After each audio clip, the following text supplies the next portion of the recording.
Құрметті тыңдармандар, әңгіме басталмас бұрын лайк басып арнаға тіркелейік және әңгімені соңына дейін тыңдайық. Мен мектепте оқып жүргенде де, университетте де лидер болуға ұмтылдым. Алдыма мақсат қойып, соған қол жеткізбейінше тыныштанбайтынмын.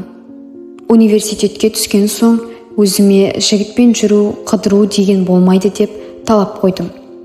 Басты мақсат қоғамдық жұмыстарға белсене араласып, жақсы оқып, университет басшыларының көзіне түсу болды.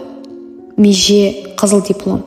Алайда екінші курста оқып жүргенде жүрекке әмі жүрмейтінін ұқтым. Өзіммен қатар оқитын бір жігітке ғашық болдым. Ол өте жақсы оқитын, әдепті, ізетті жігіт болатын. Оқу жылының аяғында Даниярмен жақын таныстық. Жақын таныған сайын оның жақсы адам екенін білдім. Ол өзге жігіттер сияқты бейәдеп сөйлемейді, оғаш қылық көрсетпейді, орынсыз сөз айтпайды. Үшінші курстан бастап Даниярмен достасып кеттік. Бірге кітапханаға, киноға баратынбыз. Жатақханада оқу бөлмесіне барып, бірге сабақ қарайтынбыз. Кей нәрселерге қатысты пікір таластырамыз. Мен кейде қателігімді білсем де бой бермей, алған бетімнен қайтпай қоятынмын. Ондайда Данияр менің көңілімді жықпай жол тауып кетеді. Құрбыларымның бәрі Данияр екеумізді жүреді деп ойлайтын. Бірақ біз ол кезде өте жақсы достар ғана едік. Ол маған сезімін білдірмейді, ал мен қыз болған соң сезімімді айта алмаймын. Жан құрбыма осы жайлы айтқанымда ол бата алмай жүрген шығар. Сен өзің сезіміңді білдір, деді. Бірақ мен олай істей алмадым. Ішімде бір күші жібермейтін, өзімді төмендеп қалатындай сезінетінмін. Үшінші курстың екінші жартысында оқып жүргенде бір күні Данияр телефон соғып, мені киноға шақырды. Қыз болып сызылмай, белгіленген уақытта келісілген жерге жеттім.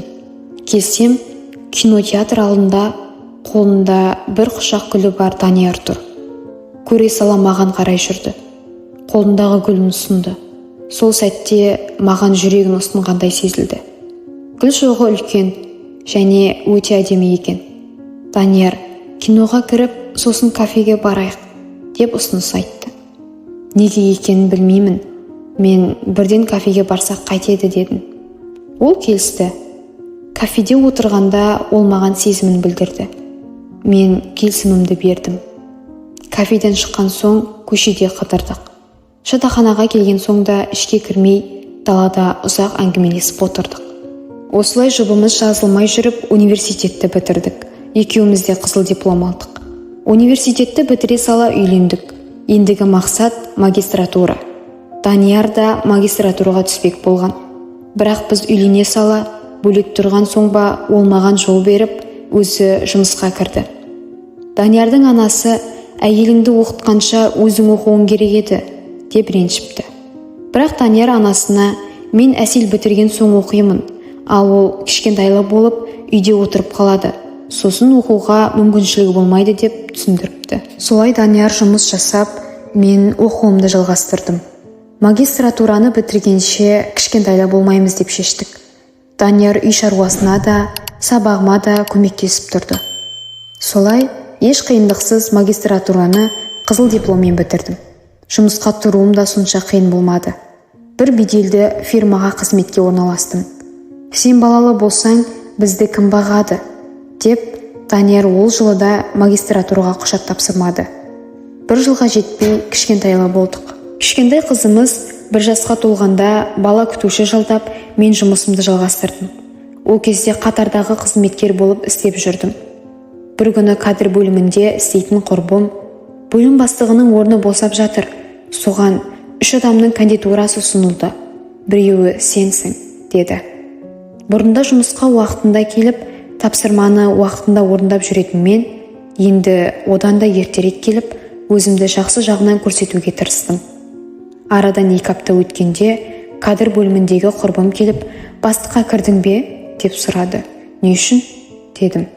Ол тәртіп солай екенін өз кандидатурамды ұсынып, жұмыс тиімділігін одан әрі жақсарту туралы жоспарымды қоса алып баруым керектігін айтты.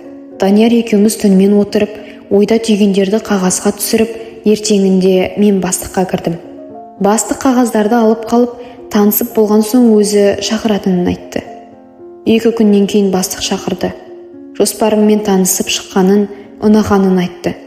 Менің сол орынға лайықты екенімді жеткізді. Сөз соңында, бұл қызметтің өзіндік талаптары бар. Сіз соған дайынсыз ба? Деп сұрады. Мен жұмысқа қатысты айтып отыр екен деп, иә дедім. Онда бара беріңіз деп қоштасты. Үйге келген соң Даниярға бөлім бастығы болатынымды айтып сүйінші сұрадым. Данияр дүкеннен торт әкеліп, сонымен жаңа қызметті жудық. Ертеңінде кадр бөліміндегі құрбым мені бөлім бастығы етіп тағайындау туралы бұйрық дайындап жатқанын айтып сүйінші сұрады. Сүйіншісіне кафеге апарасын деді. Жұмыс соңына қарай бастық шақырды. Бұйрықты көрсетіп, енді тек менің қол қоюым ғана қалды, деді. Өткенде осы қызметтің талабына келсемін деп едіңіз, есіңізде ме? Деп сұрады. Ойымда ештеңе жоқ. Қандай талабына да дайынмын, дедім.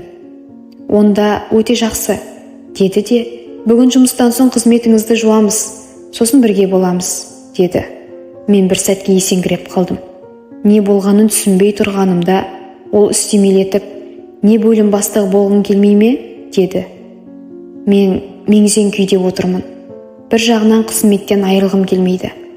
Басқа мұндай мүмкіншілік бола ма, болмай ма? Деген ой санамнан сырғып өтті. Соны оқып қойғандай, бастық, басқа мұндай мүмкіншілік болмайды. Егер көнсең жоғарға қарай баспалдақ ашық, деді. Іштегі басшы қызметке деген ұмтылыс бәрін жеңіп, иә дедім. Кешке мейрамханада күтетінін айтып, бара беруімді өтінді. Кеудемде қуаныш пен өкініш арпалысып үйге келдім. Данияр әлі жұмыстан келмеген екен. Оған телефон соғып, қыздармен жаңа қызметті жууға кафеге баратынымды, кеш келетінімді ескерттім де, бастықпен кездесуге бардым. Мейрамханада ұзақ отырмадық. Ол жерден шығып қонақ үйге бардық. Түн жарым ауғанша бірге болдық. Ертеңіне бастық бұйрыққа қол қойды. Сөйтіп, бөлім бастығы болдым.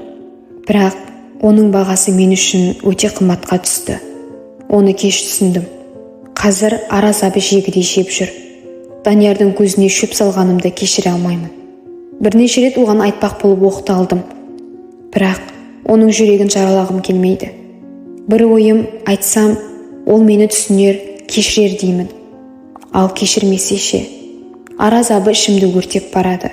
Не істеймін? Әңгіме осымен соңына жетті. Егер де ұнаса ерінбей лайк басып, пікір қалдыруды ұмытпайық. Көріскенше күн жақсы.